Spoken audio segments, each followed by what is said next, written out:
Hello hi నమస్తే welcome back Srikala vlog ఏంటంటే recipe బెండకాయ మసాలా పులుసు చాలా బాగుంటుంది. ఈవెన్ దేనికైనా బాగుంటుంది. సంగట్లోకి, చపాతీలకి అండ్ వైట్ రైస్లోకి దేనికైనా బాగుంటుంది. గ్రేవీతో చాలా బాగుంటుంది. ఇది ఎలా చేసుకోవాలో దీని పదార్థాలు చూసేద్దామా. ఫస్ట్ ఒక మిక్సీ జార్ తీసుకొని దాంట్లో వెండి కొబ్బరి, వెల్లుల్లి, అల్లము కొద్దిగా జీలకర్ర, దీంట్లోనే కొంచెం కారపొడి, ధనియాల పొడి వేసాను. అది స్కిప్ అయిపోయింది. అది ఈవెన్ కొద్దిగా గసాలు వేసా.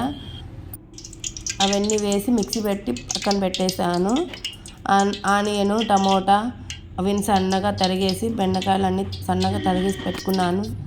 ఇప్పుడు బాండీలు పెట్టేసుకున్నా. బాండీల్లో ఆయిల్ వేసుకొని తగినంత ఆయిల్ వేసుకొని పోపు దినుసులు వేసాను. పోపు దినుసులు బాగా వేయించాను. ఎప్పుడైనా కానీ ఇది తాలింపు పెట్టుకుంటాం కదా, అది చాలా దూరగా బాగా వేగాలి. అప్పుడే మనకు కర్రీ చాలా బాగుంటుంది. పచ్చి పచ్చిగా ఉంటే అంతగా రుచిగా రాదు. అండ్ టమోటా ముక్కలు వేసుకొని టమోటాల ముక్కలు కూడా బాగా మగ్గనివ్వాలి.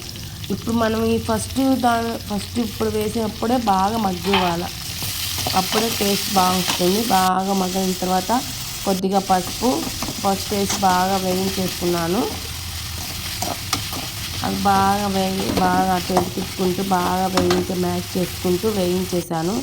అండ్ మనము ఫస్ట్ ఒక 2 minutes అట్లా మూత పెట్టేసి మళ్ళీ తీసుకొని మనం మసాలా ప్రిపేర్ చేసి పెట్టుకున్నాం కదా, కారము, కొబ్బరి అవన్నీ అది వేసి బాగా ఒక 5 minutes బాగా అటు ఇటు తిప్పేసుకొని బాగా వేయించుకున్నాను. తగినంత ఉప్పు. ఎప్పుడైనా సరే మనకు ఇట్లా కూరల్లోకి కల్లుప్పే వాడుకొని చాలా బాగుంటుంది. అండ్ ఒక 5 minutes మూత పెట్టేసుకొని మళ్ళీ తీసేసుకొని బాగా వేయించేసుకున్నా.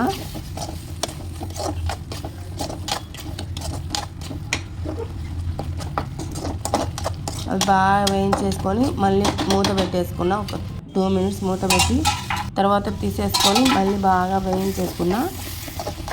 అండ్ బెండకాయ ముక్కలు కట్ చేసి పెట్టుకున్నా కదా, అవి వేసి మళ్ళీ 2 minutes బాగా అటు ఇటు తిప్పేసుకున్నా. బాగా తిప్పేసుకొని ఒక 5 minutes మూత పెట్టేసుకొని మగ్గనిచ్చాను, వాటర్ వేయకోకుండా. మళ్ళీ మూత తీసి తిప్పేసుకొని అండ్ వాటర్ వేసుకున్నా. వాటర్ది కూడా స్కిప్ అయిపోయింది, సారీ. తగినంత వాటర్ వేసుకొని బాగా మగ్గనిచ్చేసుకొని ఒక 10-15 minutes మగ్గబెట్టుకొని అండ్ లాస్ట్లో కొత్తిమీర వేసుకొని ఇంకా సర్వ్ చేసుకోవడమే. చాలా బాగుంటుంది. నచ్చితే లైక్ చేయండి, షేర్ చేయండి, కామెంట్ చేయండి, subscribe my channel. Thank you for watch.